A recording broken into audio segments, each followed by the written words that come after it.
성경 바라보기 8째 시간 하도록 하겠습니다. 자, 아까 제가 막 흥분하다가 끝이 났는데 왜 그럼 우리 한국교회는 가면 그냥 주요 3창에 그냥 난리를 피느냐. 성경이 잘못돼서 그런 거예요. 성경이. 가서 한번 요한복음 가서 보겠습니다. 요한복음 4장 22절 이런 데 가서 보면 예수님이 수가성의 그 사마리아 여인에게 이야기하는 그런 대목이 나옵니다. 22절에 너희는 너희가 알지 못하는 것을 경배하고 우리는 우리가 경배하는 것을 아노니 이는 구원이 유대인에게서 나기 때문이라. 23절 가서 보니까 그러나 참되게 경배하는 자들이 어떻게 경배한다고요? 영과 진리로 아버지께 경배할 때가 오나니 곧 지금이라. 이는 아버지께서 자기에게 그렇게 경배하는 자들을 찾으시. 그렇게가 뭐예요? 영과 진리로.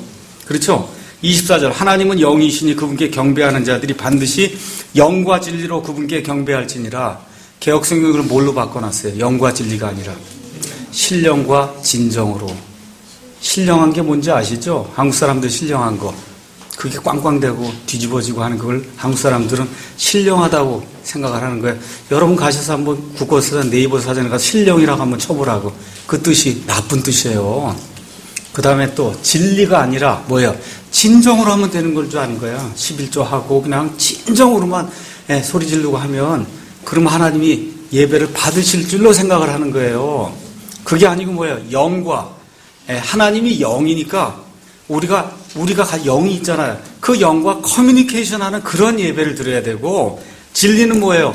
이 성경만 전달해야 되는 거야. 저와 여러분이 아무리 진정으로 해도 그건 하나님이 안 받아요. 뭘 해야 돼요? 이 진리 가운데 진리를 가지고 하나님 앞에 해야지. 이 진리, 이거를 성경을 신령과 진정으로 번역해 놨으니 신령과 진정으로 예배드린 사람이 얼마나 많은지 몰라요. 우리 옆에 한 교수님이 계시는데 영어를 워낙 잘하고 이렇게 훌륭한 분이에요. 성경도 많이 읽고. 어느 날 제가 이게 in spirit and in truth라 그랬더니 그냥 깜짝 놀라시더라고요. 깜짝 놀래요. 그러니까 뭐 영어를 잘하고 뭐 그런 게 아니, 성경이 이렇게 돼 있으니까 이런 문제가 생기는 거다. 근본적으로 한국 사람들의 그 내재된 건 뭐냐? 그냥 지성이면 감천이라는 거예요. 딴 거 없어요. 진정을 한다는 게 지성이면 감천. 새벽부터 시작해서 일주일에 교회 7번, 8번 가고 지성으로 하면 하나님이 안 봐주겠냐? 아니에요. 하나님이 받아주는 예배는 영과 진리로 하는 거예요. 횟수에 있는 게 아니에요. 횟수에 여기 사람이 많이 있냐 적게 있느냐가 아니에요. 알겠죠? 영과 진리로 그렇게 예배 드려야 하나님이 그렇게 예배하는 자들을 찾으신다. 그러니까 여기 한마음 미션이 사람이 얼마가 되든 많든 적든 그게 문제가 아닌 거예요. 어떻게 해야 돼요? 영과 진리로. 영과 진리로 하나님께 예배를 드려야 되는 겁니다. 자, 그러면 예수님의 교회에는 그러면 어떻게 속하게 됩니까? 지역교회 말고 예수님의 몸된 교회. 예수님의 몸된 교회. 여기 구원받은 거예요, 그게. 그거는 어떻게 속하게 되느냐. 고린도전서 12장 13절 가서 보니까 이렇게 기록이 되어 있습니다. 우리가 유대인이나 이방인이나 매인자나 자유로운 자나 모두 한 성령에 의해 침례를 받아 한 몸 안으로 들어왔으며 모두가 마시게 되어 한 성령 안으로 들어왔느니라. 자, 한 몸 안으로 들어오려면 뭘 받아야 돼요? 성령 침례를 받아야 되는 거예요. 물 세례나 물 침례 100번, 1000번 받아도 예수님의 몸에 속할 수 있어요? 없어요? 없어요. 물 침례나 물 세례 한 번도 못 받아도 그래도 예수님의 몸에 속할 수 있습니까? 없습니까? 있어요. 뭐를 통해서? 성령 침례를 통해서. 보통 우리나라 사람들이 이제 성령 세례라고 얘기하는데, 그래서 이 시간에 침례 세례도 성경에 뭐라고 기록이 되어 있나 한번 살펴보도록 그렇게 하겠습니다. 자, 침례는 말 그대로 담근다는 뜻이에요. 담거. 세례는 뿌려갖고 깨끗하게 한다는 뜻이에요. 깨끗하게 한다. 뿌려서 깨끗하게 하는 거나 담그는 거나 다 닦는 거 아니냐. 이렇게 이야기하면 사실은 할 말이 없는 건데, 성경적으로는 이렇게 뿌리는 거하고 담그는 거는 너무나 많은 차이가 있습니다. 자, 우리 한국 사람들은 한국에서 태어나서 이제 한국에서 죽다 보니까 많은 경우 한국이 모든 걸로 이렇게 착각하기가 이제 쉬워요. 특별히 교회 같은 경우도 한국은 장로교와 감리교가 모르긴 해도 한 60, 70% 이게 있다 보니까 대부분의 교회 가면 다 세례를 줍니다. 그렇죠? 반면에 미국에 가면 침례교가 70% 이상이 되다 보니까 미국에 가면 거의 대부분의 사람들이 침례를 받아요. 전 세계적으로 가서 침례 주는 그런 그 성도들하고 세례 받는 그런 성도들 수를 세도 어디가 더 많을까요? 침례 주는 사람이 훨씬 많아요. 전 세계적으로도. 자, 이렇게 되니까 한국의 다수교를 따지면 세례고, 미국이나 전 세계의 다수교를 따지면 침례예요. 맞죠? 그러니까 이거는 다수결로 결정된 그런 문제가 아니다. 다수결로. 자, 그러면 한국 개혁성경에서 세례로 번역된 그리스 말은 밥티조라고 하는 그런 말이 있어요. 밥티조, 그 다음에 밥티스마, 그 다음에 밥티스테스, 이런 말들이 이제 세례로 이제 번역이 됐습니다. 이 단어들은 모두 그리스어 밥토라고 하는 그런 그 단어에서 나왔는데 성경에 약 115회 정도 이제 사용이 되고 있습니다. 그래서 명사 밥티스마, 밥티스마가 침례 이렇게 되는 거예요. 팹티즘 영어로는 밥티스마가 23번, 인물을 가리킬 때 침례자 요한, 그렇죠? 베프티스트, 침례를 주는 자 요한 이렇게 얘기할 때 베프티스테스라고 하는 그와 같은 명사로 가서 보면 15번째, 그 다음에 밥티조라고 하는 동사로 이제 77회 이제 쓰였습니다.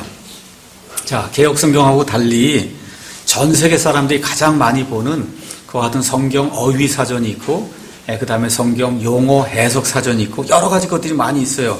뭐, 바인의 신약성경 단어사전, 그 다음에 국제표준 성경 백과사전, 이게 전 세계 백과사전, 성경 관련 백과사전 중에는 가장 큰 그런 백과사전이에요. 엉거의 성경사전, 스트롱의 용어색인 등 기독교계에서 가장 널리 인정받고 있는 그와 같은 이 핸드북이나 아니면 사전들이 있습니다. 거기 가서 보면 신학적 편견 없이 그 사람들이 그리스 말은 뭘 뜻한다 가서 보면 다 뭐로 돼 있어요? 담근다 그렇게 돼 있어요. 담근다 이제 그렇게 돼 있습니다. 그래서 또 옥스퍼드 영어사전 가셔서 옥스퍼드 영어사전이 원래 원본으로 가서 보면 이렇게 엄청나게 많아요. 그래서 영어가 형성이 되면서 1000년부터 시대, AD 한 1000년부터 시작해서 지금까지 이 단어는 어떻게 형성이 돼서 지금까지 어떤 용례로 쓰이냐 이런 걸 적어 놓은 거예요. 그건 일반 학자들이 적어 놓은 거니까 신학적 배경이 없이 있는 그대로 이 단어가 어떻게 쓰인다 이걸 적어 놓은 거예요. 그런데 가서 베프티즘이라고 하는 그런 단어를 가서 찾으면 다 어떻게 잠근다 이렇게 이제 돼 있습니다. 물에 잠근다. 자, 그러면 성경도 뭐라고 이야기하나 한번 가서 보겠습니다. 사도행전 8장 가서 보겠습니다.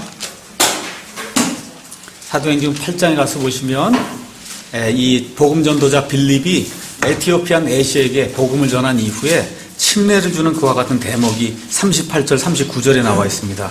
그가 명령하여, 그가 에티오피아 내시예요, 병거를 멈추게 한 뒤 빌립과 내시가 둘 다 물 속으로 내려가니, 영어로 가서 보니까 into the water 이렇게 돼 있어요.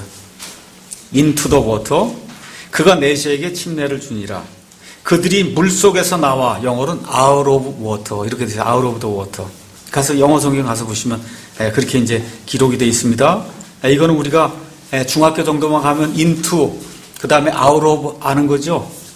into 뭐야? 들어가야 되는 거예요. out of 들어갔다가 다시 나오는 게 그게 out of예요. 맞습니까? 예. 그래서 제가 뭐 이런저런 얘기 안 하고 이게 성경기랑 용례만, 이거는 NIV도 다 똑같아요.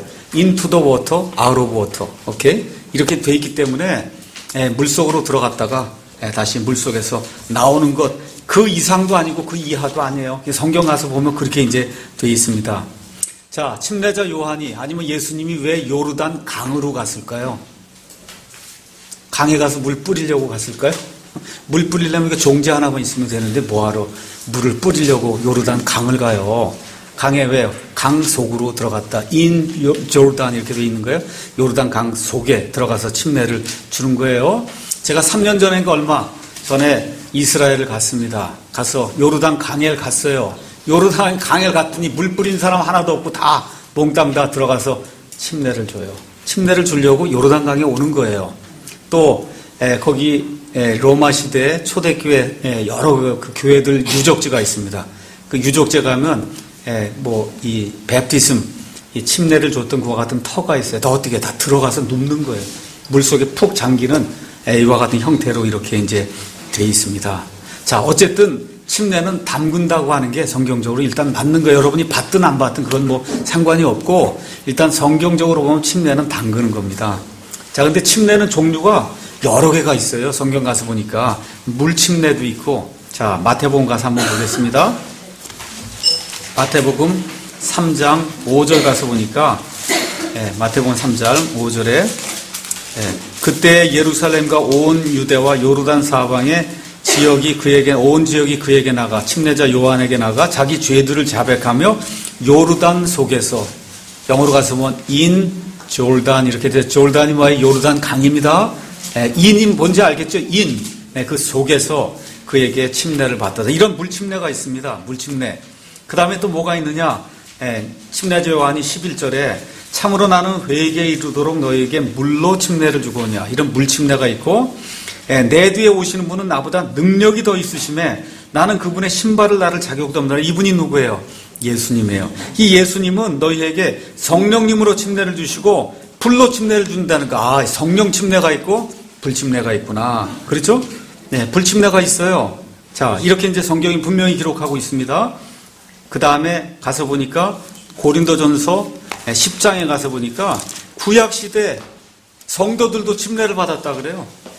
구약시대 한번 가서 보겠습니다. 고린도전서 10장 1절 2절 제가 읽습니다. 또한 형제들아 나는 이것을 너희가 모르기를 원치 아니하노니 곧 우리 조상들이 누구예요? 이집트를 탈출했던 그 조상들이 다 구름 아래 있고 모두 바다가 무슨 바다예요? 홍해 바다를 지나가며 모두가 구름과 바다 속에서 누구에게로 침례를 받아요? 모세에게로 침례를 받았다. 아, 이게 구약 시대에도 이런 의미의 침례가 있었구나. 그렇죠? 구름과 바다 밑에서 받은 그런 침례가 있었어요. 구약 시대에.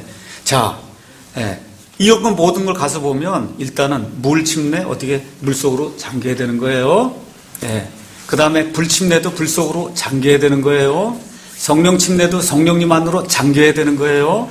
여기 구름과 바다 밑에도 어떻게 밑으로 들어가서 잠겨야 되는 거예요. 그러니까 성경에 나오는 침례는 몽땅이다 잠기는 거예요. 잠기는 게 아니면 안 되는 겁니다. 자, 그러면 이쪽에 가서 먼저 물 침례는 그럼 뭐 하는 거냐? 물침례는 우리가 이제 보통 여기서는 세례라고 이야기하는데 구원받은 사람이 이건 구원받지 않은 사람은 100번 침례를 받아도 아무 소용이 없습니다. 구원받은 사람이 나는 예수님께 속한 사람입니다.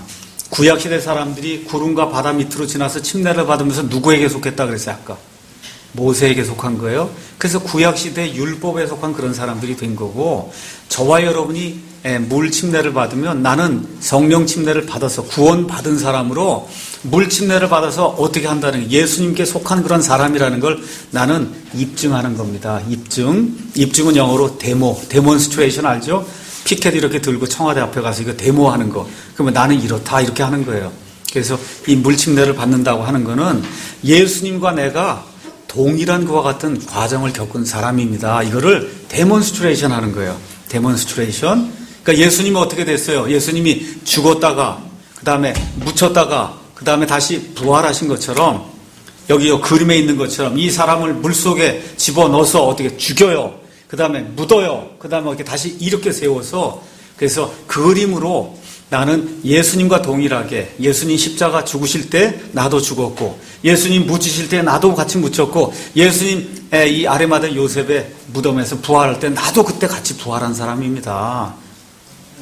아시겠죠? 그래서 이와 같은 그림의 언어를 지금 담고 있는 거예요. 침례라고 하는 게. 이게 물을 뿌려갖고는 그게 안 나타나요. 어떻게 죽었다가 묻혔다가 다시 살아난 게 물 뿌린 걸로는 절대 안 나타난다.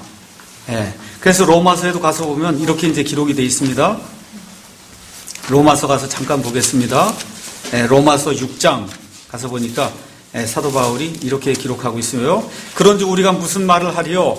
은혜가 넘치게 하려 우리가 죄 가운데 거하겠느냐? 결코 그럴 수 없느니라. 결코 그럴 수 없느니가 영어로 God forbid 그랬어요. 하나님이 금하시느니라 이런 뜻이에요. 죄에 대해 죽은 우리가 어찌 그 가운데서 계속해서 더 살겠느냐?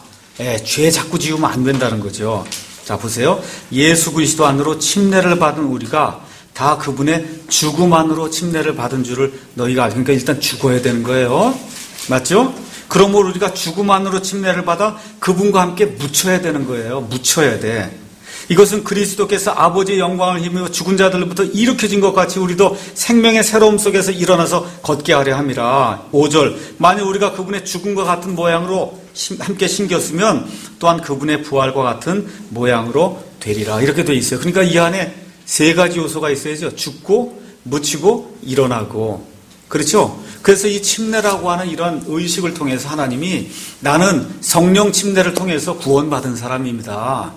그거를 하나님과 하나님의 천사들과 마귀와 마귀의 천사들과 이 세상 사람들 앞에 그거를 나는 이 물침례를 통해서 예수님과 하나가 된 걸 저는 증명해 보이는 겁니다 하고 침례를 받는 거예요. 그게 물침례다. 예. 그러니까 구원받지 않은 사람은 100번, 1000번 받아도 소용이 있을까요? 없을까요? 없어요. 그러니까 물침례가 유효하려면 뭐가 있어야 돼? 먼저 성령 침례를 받아야 되는 거예요. 그렇죠? 성령 침례를 받는다는 게 뭐예요? 예수님의 몸의 일원이 된다는 거예요. 예수님의 몸의 일원. 자, 그러면 성령 침례 가서 한번 다시 보겠습니다. 마태복음 3장 가서 보니까 침례자 요한이 3장 11절에 참으로 나는 회개에 이르도록 너희에게 물로 침례를 주거니와 내 뒤에 오시는 분은 그분은 너희에게 성령님으로 침례를 주고 불로 침례를 준다. 그렇게 지금 기록이 되어 있습니다. 부흥회나 어디 가면 매일 불세례 받으라 그러죠. 불세례. 그래요? 불세례 받으라 그런다. 불세례. 불세례 받으면 큰일 나는 거예요. 예. 그 다음에 뭐라고 써요? 거기 성경이 설명해 주잖아요. 성령 침례는 뭐고 불침례는 뭐냐. 12절 다 같이 읽겠습니다. 곧 손에 키를 들고 자신의 타작마당을 철저히 정결케 하사 자신의 알곡은 모아 곳간에 들이시되 껍질은 끌 수 없는 불로 태우시리라. 그러니까 성령 침례 받은 사람은 알곡이 돼서 그분의 곳간에 들어가는 거고, 그 다음에 이 불 침례 받는 사람은 이 껍데기란 말이에요. 껍데기는 끌 수 없는 불로 태우는 게 불침례예요. 불침례. 그러니까 불세례 받으면 큰일 나는 거예요. 이게 불세례 받으면 이걸 알지 못하고 부흥사들이나 목사님들이 불세례 받아야 된다. 지금 그렇게 이야기하는 겁니다. 성경은 명확하게 가르쳐 주는 거예요. 성령 침례를 받으면 그분의 알곡이 돼서 그분의 곳간에 들어가는 거고, 불침례 받으면 껍데기다. 그 얘기가 껍데기는 끌 수 없는 불로 태우는 거예요. 성경이 지금 이렇게 이제 되어 있습니다. 자, 그러면 일단 성령 침례 설명하기 전에 의아하게 생각하는 그런 분들이 있기 때문에 몇 개 더 설명합니다. 불침례가 가짜다. 자, 부흥사들이 얘기하는 불침례는 가짜예요. 가서 한번 보겠습니다. 그러면서 이분들이 어디를 인용하냐? 사도행전에 불이 떨어지지 않았냐는 거지. 불. 가서 한번 보겠습니다. 사도행전 2장 2절 3절 오순절 날 불이 떨어졌나 한번 가서 보도록 하겠어요. 다 같이 읽겠습니다. 2장 2절 3절 시작. 갑자기 하늘로부터 급하고 강한 바람 소리 같은 소리가 나고 그들이 앉아있던 온 집안에 그것이 가득하며 또 불의 혀같이 갈라진 것들이 그들에게 나타나 그들 각 사람 위에 앉더라. 자, 제가 여러분에게 묻습니다. 그날 바람이 불었습니까? 바람이 불었어요? 그날 오순절 마가의 다락방에 바람이 불었어요? 네, 뭐라고 그랬어요? 바람 소리 같은 소리가 난 거예요. 맞습니까? 그날 불이 떨어졌어요? 불 떨어졌어요? 아니요. 네, 불이 타오르면 불이 어떻게 이렇게 되고 이렇게 되고 이렇게 되면 이렇게 불꽃이 형성이 되면서 올라가죠. 예, 그렇게 갈라진 게 그들에게 임한 거예요. 그 갈라진 게 영어로 텅이에요. 텅이 혓바닥 텅하고 똑같은 텅이에요. 텅. 혓바닥도 텅, 말도 텅. 알겠죠? 그래서 이게 갈라진 것들이 그들에게 임하니까 그들이 텅을 한 거예요. 그날 방언을 한 거예요. 이 다른 나라 말을 한 거예요. 그날 절대 불 떨어진 게 없고 그날 절대 바람 분 거 아무것도 없습니다. 아시겠죠? 그래서 성경은 오순절날 무슨 불침례가 일어나고 그런 일 없어요. 그런 얘기 전혀 하지 않습니다. 자, 그래서 성경을 가서 불이라고 하는 그런 단어를 한번 가서 찾아보면 전체적으로 불은 뭘 이야기하냐? 하나님의 심판을 이야기해요. 심판? 내 말이 아니에요. 출애굽기 19장 여러분 가서 보시면 이스라엘 백성이 이집트 탈출한 이후에 드디어 시내산에 다다랐습니다. 율법을 받기 전에 시내산에 보니까 어때요? 시내산에 그냥 불이 타오르는 거 하나님의 이 영광의 심판의 이런 불이 이스라엘 백성이 너무너무 무서우니까 모세 보러 뭐라고 얘기해요? 우리는 도저히 못 가겠으니 당신만 저기 가서 말씀 듣고 와서 우리에게 얘기하면 우리가 그대로 행하겠다. 너무너무 무서워서. 그게 불입니다. 불. 예. 그 다음에 히브리서 12장 가서 이렇게 보면 그와 비슷한 맥락에서 또 이야기하는 거예요. 히브리서 12장 가서 보겠습니다. 히브리서 12장 18절. 너희는 만질 수 있는 산과 불이 붙은 산에 이르지 아니하였고, 이 너희는 신약시대 성도들은 구약시대 이스라엘 백성처럼 이 만질 수 있는 시내산이나 불이 붙은 그런 산에 너희는 이르지 아니하였다. 그 얘기 이제 쭉 얘기하면서 뭐라고 이야기하느냐. 28절에 그러므로 우리가 움직일 수 없는 왕국을 받을진대 은혜를 소유하자. 이 은혜를 힘입어 우리가 공경하는 마음과 하나님에 속한 두려움을 가지고 받으실 만하게 하나님을 섬길지니 다 같이 읽겠습니다. 우리 하나님은 소멸시키는 불이시니라. 불이에요. 그러니까 하나님을 만만하게 보거나 하나님 나의 친구입니다 그렇게 괜히 까불거나 그러면 안 되는 거예요. 하나님은 예수님은 나의 친구. 그게 여기 나와 있는 게 뭐 어떻게 되죠? 공경하는 마음과 하나님께 속한 두려움을 가지고 하나님이 받으실 만하게 하나님을 섬겨야 돼요. 하나님을 만만히 보면 큰일 난다고. 왜 그래요? 하나님은 소멸시키는 불이에요. 무지 무서운 분이에요. 그래서 성경이 얘기하는 게 거룩함의 아름다움으로 하나님께 예배를 드리라는 거예요. 거룩함의 아름다움. 하나님의 아름다움은 거룩함에 있는 거예요. 하나님의 그래서 beauty of holiness 이렇게 돼서 holiness 거룩함의 아름다움. 이거를 무시하니까 교회 안에서 정말 하나님이 받지 않도록 예배를 드리는 거예요. 이렇게 불이에요. 자, 그 다음에 불이 또 어디 나오느냐? 마태복음 25장 41절 가서 보니까 예수님께서 천년왕국에 들어가지 못할 이 염소민족에 속한 그 사람들에게 저주하시면서 뭐라고 말씀하시냐. 25장 41절에 그때 그가 사람의 아들 예수님이 왼편에 있는 자들에게도 이르시되 저주를 받은 자들아 너희는 내게서 떠나 마귀와 그의 천사들을 위하여 예비된 영존하는 불에 들어가라. 원래 이 지옥은 누구를 위해서 만든 장소예요? 마귀와 그의 천사들을 위해서 만든, 하나님이 사람을 거기를 보내려고 만들지 않았어요. 근데 그 지옥이 뭐예요? 영존하는 불이에요. 영존하는 불. 그 다음에 마가복음 9장 44절, 46절, 그 다음에 48절에 이 지옥에 대해서 우리 예수님이 3번 연거푸 말씀하시면서 거기서는 지옥에서는 그들의 벌레도 죽지 아니하고 뭐도 꺼지잖아요. 불도 꺼지지 아니하느니라. 요한계시록 20장에도 가서 보시면 요한계시록 20장 10절 거기 가서 보니까 또 그들을 속인 마귀가 불과 유황호수에, 우리말로는 불못으로 되어 있는, 여러분 못은 요만한 게 못이에요. 못. 알겠죠? 레이크라고. 레이크. 여러분 5대5 이런 레이크 아시죠? 이런 5대5는 우리나라를 갖다 다 집어넣어도 그래도 안 차. 이렇게 넓은 그런 불호수가 있어요. 레이크 오브 파이어가. 이런 걸 지금 이야기하는 거예요. 그러면 불 침례가 돼야지, 불 세례가 되면 불이 여기만 있는 거라고. 아시겠죠? 불 침례가 돼 어떻게 돼? 불 속에 잠기는 거예요. 불 속에 잠겨야 되는 거예요. 물 속에도 잠기는 거고, 불 속에도 나중에 예수님 믿지 않고 그 안에 들어가면 머리만 하는 거 아니에요. 어디까지? 온 몸이 다 불 속에 쑥 잠기는 거다. 그래서 이들을 태우는 그 연기가 영원 무궁토록 밤낮 그치지 않고 하늘로 올라가겠다고 요한계시록 이야기하는 거예요. 무서운 거예요. 불이라고 하는 게. 그래서 불침례 받으면 큰일 나는 거예요. 뭐만 받아야 돼요? 성령 침례만. 성령 침례 받고 나서 사람들과 이 우주 공간에 있는 모든 이 영적인 존재들에게 내가 구원받았습니다 증언하기 위해서 물침례를 받는 겁니다. 자, 그러면 예수님께서 아까 뭐라고 말씀하시냐? 마태복음 16장 18절에서 내가 뭐라 그래요? 내 교회를 세우겠다 그랬어요. 그러니까 예수님이 이 땅에 사역하시는 동안에는 예수님이 아직 교회를 세우셨어요? 안 세우셨어요? 아직 세우지 않았어요. 자, 그러면 교회를 세우려면, 교회가 세워지려면 성령 침례가 있어야 돼. 그렇죠? 성령 침례. 그럼 성령 침례가 언제 이루어지느냐? 사도행전 가서 보겠습니다. 사도행전 1장.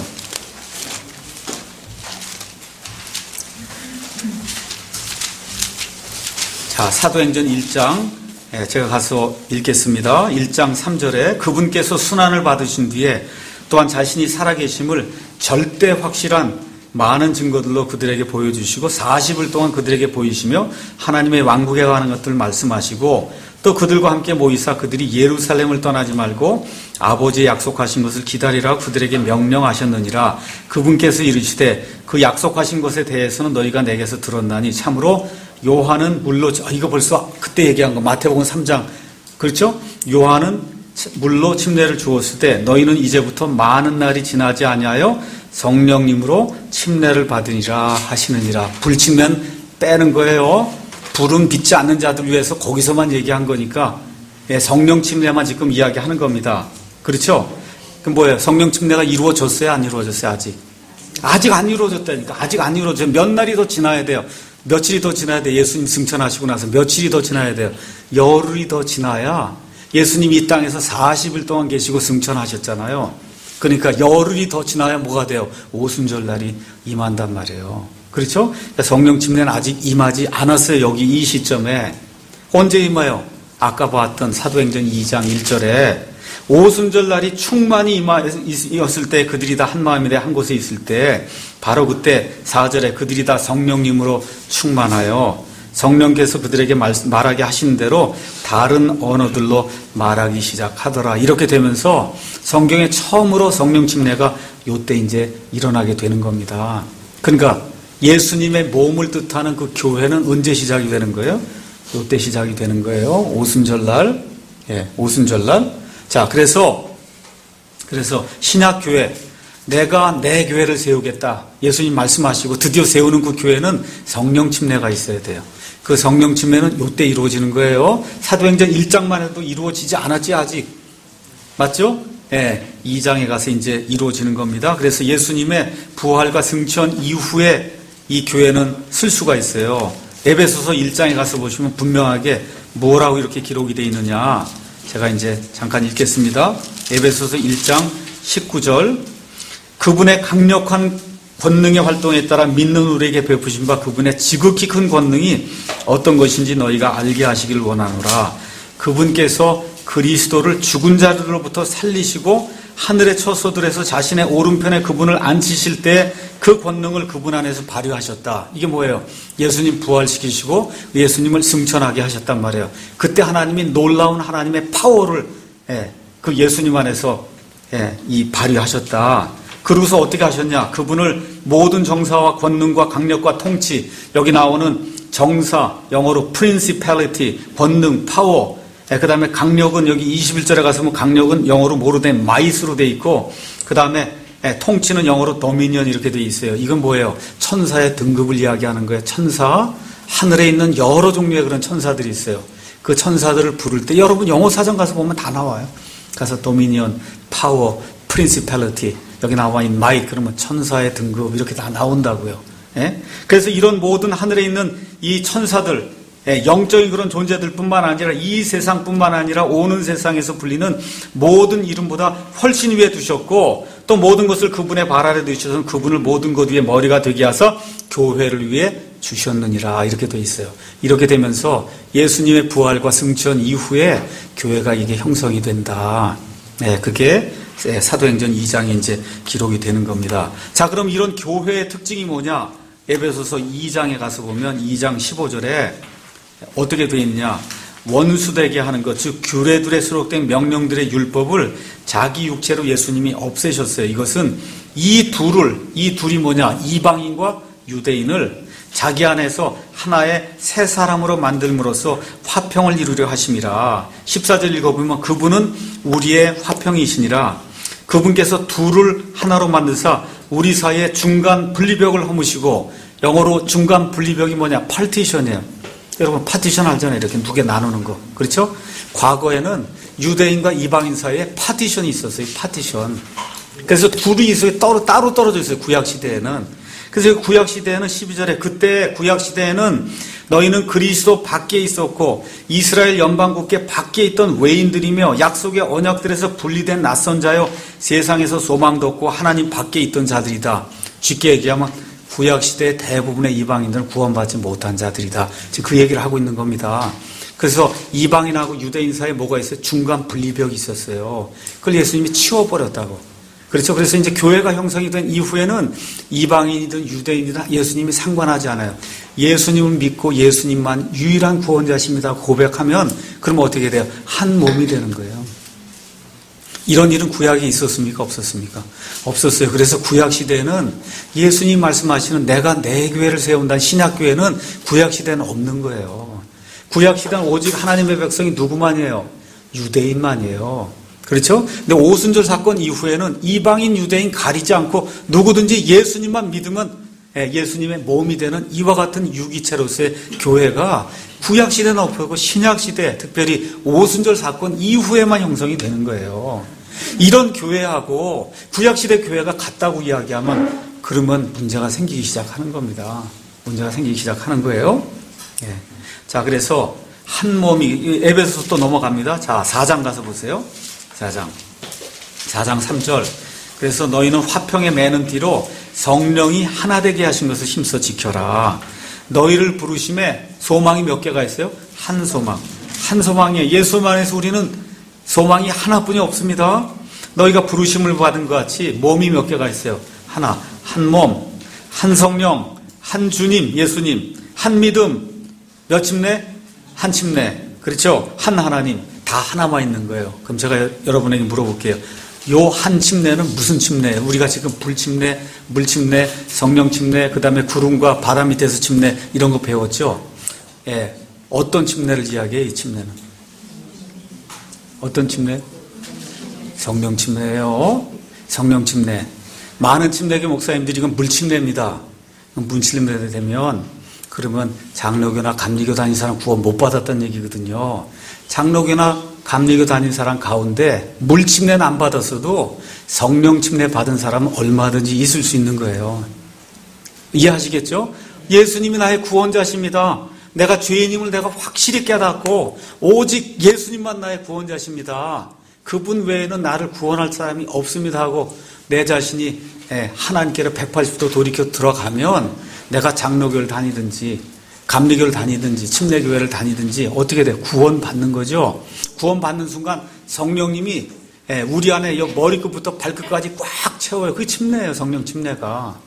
알겠죠? 여기부터 여기까지 차든지 아니면 내가 성령님 안에 푹 잠기든지 둘 중 안에 하나 꽉 차는 거예요. 성령님으로. 그렇게 차는 그 일이 성령 침례다. 그래서 여기 나와 있는 한 침례는 어떤 침례? 성령 침례. 사람을 예수님의 몸 안에 집어넣는 유일한 침례는 그런 성령 침례밖에 없는 겁니다. 성령 침례. 이런 성령 침례가 구약에 있었습니까? 없었죠. 아까 보니까 언제부터예요? 최소한 사도행전 1장 이후부터죠. 맞죠? 그래서 구약 시대에는 신약 교회가 없었다. 우리가 그렇게 이야기를 하는 겁니다. 자, 그래서 예수님 여기 가서 보면은 사도 바울이 교회를 핍박했다 그래요. 교회. 내가 하나님의 교회를 핍박했다. 그러면 교회는 적어도 언제 이전에 생겨야 되냐 하면 사도 바울이 언제 교회를 핍박해요? 사도행전 몇 장에서? 사도행전 9장에서. 그렇죠? 사도행전 한번 9장에 가서 보시면 사도 바울 이야기가 이제 나옵니다. 사도행전 9장 1절 가서 보니까 사울이 아직 구원받기 전에 그 사람의 이름이 사울이에요. 주의 제자들을 치려고 여전히 위협과 살기를 내뿜으며 대제사장에게 가서 다마스쿠스의 회당들에 가져갈 편지를 그에게 요청하니 이렇게 되면서 사울이 다마스쿠스, 여러분 다마스쿠스 알죠? 저 시리아의 다마스쿠스 아시죠? 시리아 아시죠? 지금도 있어요. 제가 미국에 이제 지난번에 이스라엘에 갔어요. 우리나라 사람들은 다 요단강이라고 그런다고. 요단강. 그렇죠? 근데 여러분 거기 요르단이라는 나라가 있죠? 요르단. 왜 그게 요르단일까요? 강 이름이 요르단이기 때문에 강 옆에 있는 나라라 요르단인 거예요. 그러니까 우리 자매님들이 와갖고 이게 왜 요르단인가? 그래서 한국에서는 요단강이라 그러니 요단 그렇잖아요. 한국에서는 다메섹 그러니 다메섹 지금 다마스쿠스 모르는 사람 있어요? 시리아의 다마스쿠스. 이 한국말 성경에는 바로 그러니 바로가 도대체 뭐야? 바로가 어떻게 파라오잖아요. 애굽 그러니 도대체 애굽은 이 세상에 있던 나라야 없던 나라야 이렇게 되잖아요. 애굽이 어디예요? 이집트. 그렇죠? 이렇게 이런 모든 것들이 이렇게 풀어서 지금 쓰는 말로 해야 이게 진짜 역사구나 하는 걸 아는 거예요. 그러니까 이 영어 성경을 읽는 사람은, 영어든 프렌치 뭐든 다른 나라 성경을 읽는 사람들은 이게 진짜 일어난 일로 믿는 거예요. 여기 바로도 있죠. 이집트도 있죠. 에티오피아도 있죠. 시리아도 있죠. 다마스쿠스도 있죠. 조르단도 있죠. 그러니까 이 성경에 있는 모든 걸 읽으면서 이게 진짜 역사구나 그렇게 있는데, 우린 애굽 역사 시간에 배운 적 있어요? 바로 배운 적 있어요? 다메섹 배운 적 있어요? 이런 게 하나도 없다 보니까 이게 없는 말을 하는 줄 알고 생각하는 사람이 많은 거예요. 이거는 없는 이야기를 이렇게 성경에만 적어놨나 보다 이렇게 생각하는 그런 분들도 많이 있는 거예요. 바로 옆에 요르단강이 건너는 있는데도 불구하고 이 요르단이 요단인가 그것도 모르고 지금 있는 거예요, 이게. 그래서 이게 성경의 용어 지명까지도 가능하면 지금 있는 거랑 비슷하게 이렇게 맞춰야 되는 거죠. 자, 이렇게 돼서, 자, 그러면 바울이 이렇게 되면서 교회를 많이 핍박했죠. 맞습니까? 자, 그래서 이 고린도전서 15장에 가서 보시면 바울이 내가 하나님의 교회를 핍박했다 그렇게 이야기합니다. 하나님의 교회를 구원받기 전에. 그러면 사도 바울이 여기 사도행전 9장 여기서 이 다마스쿠스 가면서 교회를 핍박하는 그 순간에 교회가 있어야 돼요, 없어야 돼요? 9장에 교회가 있어야 돼요, 없어야 돼요? 있어야 되죠. 그러면 가서 좁히면 이제 좁히는 거예요. 최소한 어디 이상은 돼야 되나? 사도행전 1장은 넘어가야죠, 교회가. 그렇죠? 사도행전 9장 전에 있어야죠. 그렇죠? 그래서 그렇게 좁으시면 돼요. 괄호를 이렇게 쳐놓고, 이제 여기서 이거 밖으로는 못 나가는 거예요. 이제 예수님의 교회, 신약교회 하면 항상 어디까지? 사도행전 2장부터 시작해서 사도행전 8장 이 사이에 어디서 시작이 된 거예요. 맞습니까? 그래서 여러분이 가서 살펴보시면 성령 침례를 받아야 되는 거에서 살펴보시면 결론은 뭐예요? 사도행전 2장에서 시작이 돼야 되는구나. 그거를 저와 여러분이 알 수가 있는 겁니다. 자, 그래서 구약의 교회라고 하는 그거는 이스라엘에 대한 공동체로서 사도행전 7장에 한 번 언급된 거예요. 이 이스라엘 공동체는 우리가 지금 얘기하는 그런 교회예요, 아니에요? 예수님이 말씀하신 예수님의 몸된 교회가 결코 아니다. 아니죠? 그러면 아브라함과 이삭과 다윗 등 모세 등 훌륭한 그런 사람들은 교회의 일원입니까? 아닙니까? 지금 우리가 얘기하는 이거의 일원이 아니에요. 아니에요. 이분들은 다시 태어난 경험이 있어요, 없어요? 니고데모에게 내가 다시 태어나야 되리라 그랬잖아요. 우리 보통 거듭나야 된다. 아브라함이 거듭난 적 있습니까? 없습니까? 다윗은 있어요, 없어요? 없어요. 근데 어때요? 구원은 받은 분들이에요. 구원은 받았지만 다시 태어난다는 이런 모든 것들은 예수님과 함께 시작이 되는 거지 구약시대 성도들에게 적용할 수 있는 그런 말이 아니다. 아시겠죠? 자, 그러면 오늘은 여러분에게 마치면서 이제 성경이 또 잘못되면 그러면 성경을 바로 공부할 수 없다. 그거 몇 가지만 성경 말씀을 통해서 여러분에게 말씀을 드리고 그리고 이제 마치도록 하겠습니다. 지금까지 우리가 한 8번 성경을 공부했습니다. 성경을 바로 봐야 되겠다. 근데 제가 여러분에게 분명하게 말씀드릴 수 있는 건 구원 못 받으면 이 모든 게 다 말짱 도루묵이다 그거예요. 아시겠죠?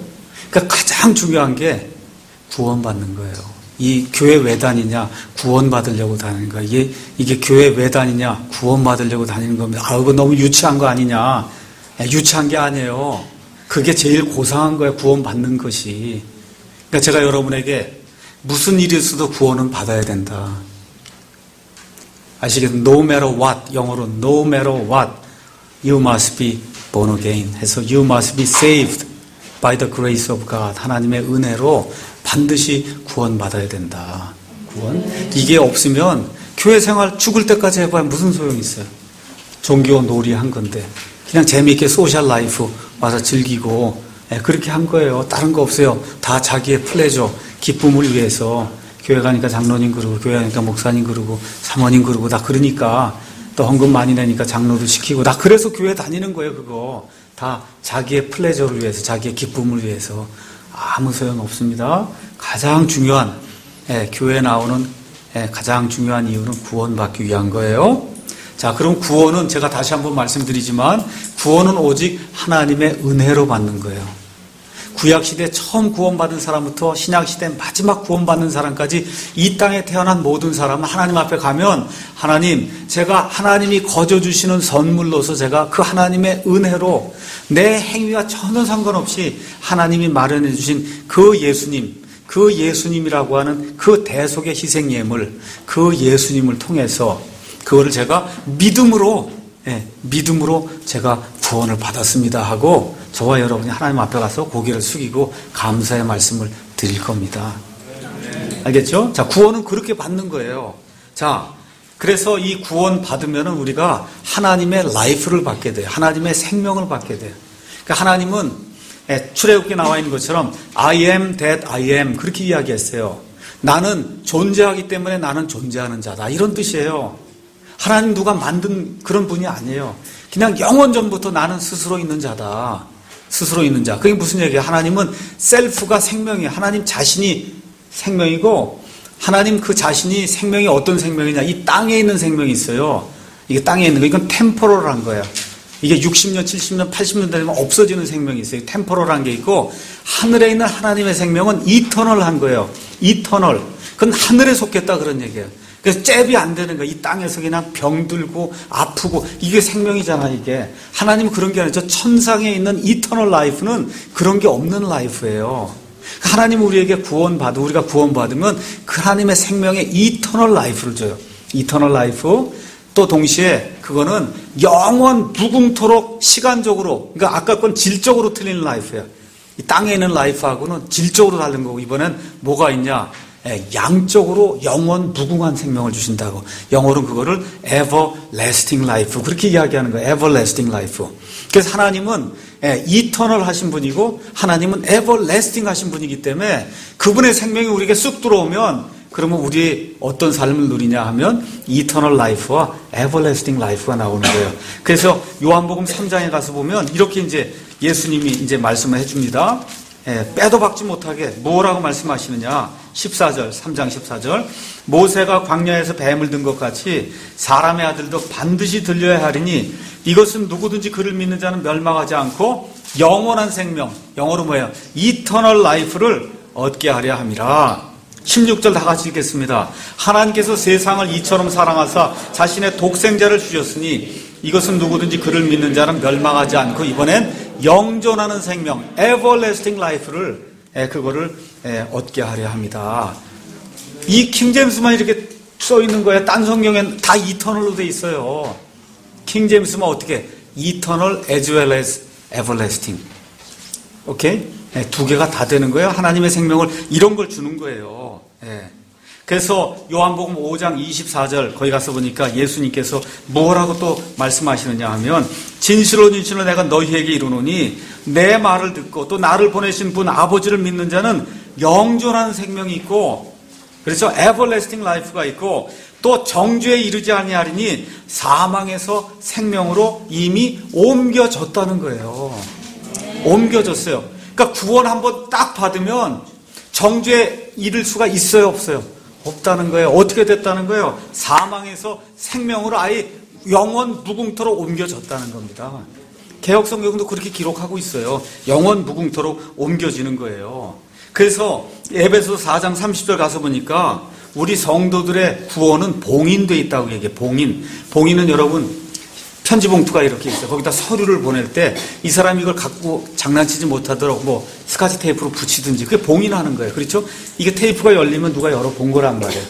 그래서 예수님도 무덤에 갖다 이렇게 사람들이 집어넣고는 돌을 갖다 하고 어떻게 봉인을 둘렀잖아요. 봉인을. 그렇게 봉인을 쳐놓으면 이게 봉인이 뜯겨 있으면 누가 들어간 거고 봉인이 안 뜯겨 있으면 들어가지 않은 거고 이걸 볼 그게 봉인이에요. 근데 거기 가니까 뭐라고 되어 있냐? 하나님의 거룩한 영을 슬프게 하지 말라. 그분으로 말미암아 너희가 구속의 날까지 봉인되어 있느니라. 봉인이 된 거예요. 하나님이 봉치 막듯이 딱 막아놓은 거예요. 우리의 생명을. 그러니까 가져갈 수 있어요, 없어요? 마귀가 못 갖고 간다는 거예요. 여기까지는 다 좋은데 이제 문제가 또 어떻게 이제 히브리서에 나오느냐? 히브리서 7장 25절에 보니까 그러므로 그분께서 예수님께서 항상 살아계셔서 그들을 위해 중보하심을 보건대 그분은 또한 자기를 통하여 하나님께 나오는 자들을 어떻게 구원할 수 있어요? 끝까지 구원하실 수 있느니라. 예수님의 자녀가 돼서 예수님에게로 한번 딱 속하면은 예수님이 끝까지 구원해 주시는 거예요. 끝까지. 이걸 우리가 구원의 영원한 안전보장이다. 그렇게 이야기하는 겁니다. 이게 흔들리면 큰일 나는 거예요. 이게 구원받아서 5년 지났는데 구원받았나 안 받았나, 심각한 죄를 졌더니 이제 지옥에 가겠구나. 그러고 왔다 갔다 하면 얼마나 불안하겠어요. 죄를 지라는 얘기가 아니에요. 아시겠죠? 이게 확실해야 되는데 사는 가운데 이게 왔다 갔다 하면 비행기 타고 가다 위아래로 흔들리면 그냥 얼마나 여기서 땀이 나고 그러지 않습니까? 그렇죠? 그렇듯이 이게 흔들리면 큰일 난다고. 성경이 여기까지만 하면 괜찮은데 개혁성경 같은 그런 성경 아니면 NIV나 이런 현대 역본을 보면 구원이 흔들린단 말이에요. 구원이 흔들려. 베드로전서 2장 2절 우리 킹제임 성경을 가서 보면 새로 태어난 아기들로서 말씀의 순수한 젖을 사모하라. 이것은 너희가 그 젖으로 말미암아 성장하게 하려 함이라. 태어났단 말이에요. 이미 아기로 태어났어요. 태어난다면 어떻게 성장하는 거예요? 뭘 통해서? 말씀을 통해서. 개혁성경은 갓난아기들 같이 순전하고 신령한 젖을 사모하라. 무슨 젖인지 알 수가 없어요. 그냥 순전하고 신령한 걸 사모하는 거예요. 젖을. 이는 이로 말미암아 너희로 구원에 이르게 하려 함이라. 아니 이미 다 태어났는데 무슨 구원에 또 이뤄요? 그렇죠? 이렇게 되니까 이 개혁성경을 읽는 분들 가운데 너무 헷갈리는 분이 많은 거예요. 이건 여기 구원 받아서 완전히 정죄에 이르지 않는다 그러더니 이 구절은 또 뭔가 고민하는 사람 굉장히 많습니다. 자, 이러는 가운데 펀치가 하나 또 날라옵니다. 빌립보서 2장 12절 가서 보니까 그러므로 나의 사랑하는 자들아 너희가 나 있을 때뿐 아니라 더욱 지금 나 없을 때에도 항상 복종하여 두렵고 떨림으로 너희 구원을 이루라. 그렇게 나오니 벌벌벌벌 떠는 가운데 죽을 때까지 구원을 이루어야 되겠구나. 개혁성경 뭐 그렇게 돼 있단 말이에요. 예? 지금 막 비틀대는 거예요. 베드로전서 2장 2절 거기 엎어컷이 하나 딱 와서 빌립보서 2장 2장에 나와 있는 12절이 엎어컷으로 들어오면 어떻게 돼요? 넉다운이 되는 거예요. 두려움과 떨림으로 너희 구원을 이루라. 영어로는 work out your own salvation 이렇게 돼 있어요. 여러분 워크아웃 기업 아시죠? 어떤 기업이 뭐 잘못하다가 돈 많이 잃으면 워크아웃 기업이 되는 거예요. 워크아웃 기업은 이미 기업이 있는 거예요? 아니면 기업이 없는 걸 다시 만드는 거예요? 있는 거예요. 있는 거. 있는 거를 어떻게 더 잘 재무구조나 이런 걸 해서 활성화시키는 게 그 워크아웃이죠. 여기도 똑같은 거예요.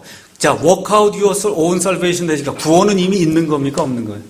있는 거예요. 이미 구원이 있는 것을 그 구원을 어떻게 일을 통해서 밖으로 드러내 보이라는 거예요.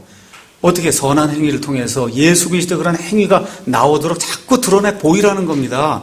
그래야 우리의 구원이 믿지 않은 자들 아닌 다른 모든 성도들에게 드러나 보이면서 하나님의 일을 이룰 수 있기 때문에 이거 성경이 이렇게 해석이 돼야지 구원을 이루라 그러면 평생 목사 아니면 교회 누구 말 듣고 평생 동안 종로로 타는 이런 일이 생긴다. 그래서 다른 모든 교리는 여러분이 헷갈릴 수 있어도 구원의 교리는 헷갈리면 큰일 나는 거예요. 그러니까 성경이 잘못되면 그러면 이런 문제가 생긴다는 겁니다. 오늘은 일단 여기까지 하고 다음 시간에 또 다른 토픽으로 하도록 하겠습니다. 우리 잠깐 기도하고 그리고 마치겠습니다.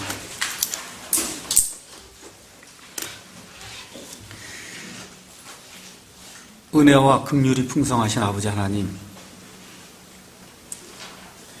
세상에 많은 젊은이들이 있고 또 많은 사람들이 있지만 그래도 오늘 2014년 4월에 어느 한 목요일 밤에 이 지하에서 하나님을 사랑하는 자들이 모여서 2시간 동안 말씀을 듣고 또 말씀을 가르치고 또 이제 교제를 나누고 돌아가려고 합니다.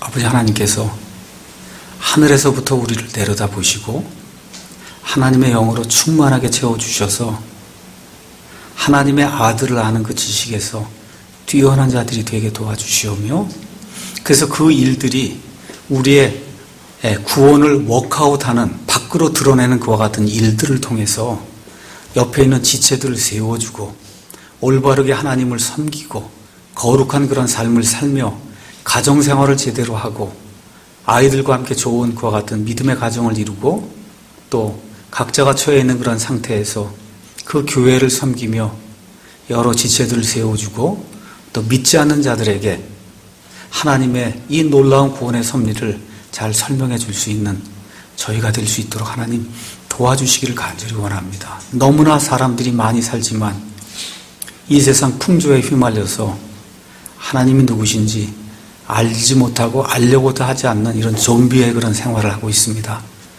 아버지 하나님, 우리를 불쌍히 여겨주시고 우리에게 하나님의 말씀을 잘 들려주셔서 이 손에 들어있는 하나님의 온전한 말씀을 다른 자들에게 온유하고 부드러운 그런 심정으로 잘 전달할 수 있도록 도와주시옵소서. 혹시 이 자리에 나와 있는 분 가운데 나는 이 시간 죽어도 내가 하늘나라에 갈 수 있다는 그러한 소망이 확실하지 않은 그런 분이 계시면 우리 하나님의 영께서 지금 기능을 발휘하지 못하고 있는 그 형제나 그 자매의 영을 탁 쳐주셔서 그래서 하나님의 영의 침례를 받고 구원에 이를 수 있도록 도와주시기를 간절히 원합니다. 그래서 오늘 이 한마음 미션 이 건물을 떠나가는 모든 사람들이 하나님의 백성으로 확신을 갖고 떠나갈 수 있도록 주께서 도와주시옵소서.